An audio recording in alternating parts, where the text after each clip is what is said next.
Confidences. Talks with a Young Girl Concerning Herself by Edith Belle Lowry. Narrated by Eva Jackman. Chapter 1. The Secret. Listen, Violet, I am going to tell you a wonderful secret. And this wonderful secret is about your namesakes, the violets. Every little flower that grows is a living being, as you or I, and every plant is a household. How do I know this? The flowers told me themselves, and now I am going to let you into the secret. Of course, I must admit that the flowers do not talk as we do. Unlike ourselves, they cannot express themselves aloud. They must show their thoughts by their motions, or by their change of expression.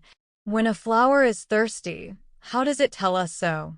By drooping its head and looking sad. Then, if we give it a drink, how quickly it says, "Thank you," by lifting its head and smiling at us. If we would have the flowers tell us their secrets, we must watch them very closely so as to be able to hear what they say. Sometimes, however, we must learn from others what the plants like, for at first, until we are better acquainted, we will not be able to understand them, and might make many mistakes. So I am going to tell you a few things today.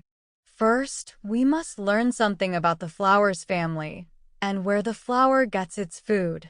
The flowers are a part of the plant household, just the same as you or any little girl is only a part of the family. You could not very well live without the rest of the family. Your father and mother, who do so many things for you and take such care of you, and your brothers and sisters, who all help to make the home happy. The flower is like a little girl and needs someone to care for her. Do you know the other members of the plant household? First, there are the roots, whose work it is to hold the plant in place so it will not be tossed about by every wind. The roots also must draw the water and nourishment from the ground.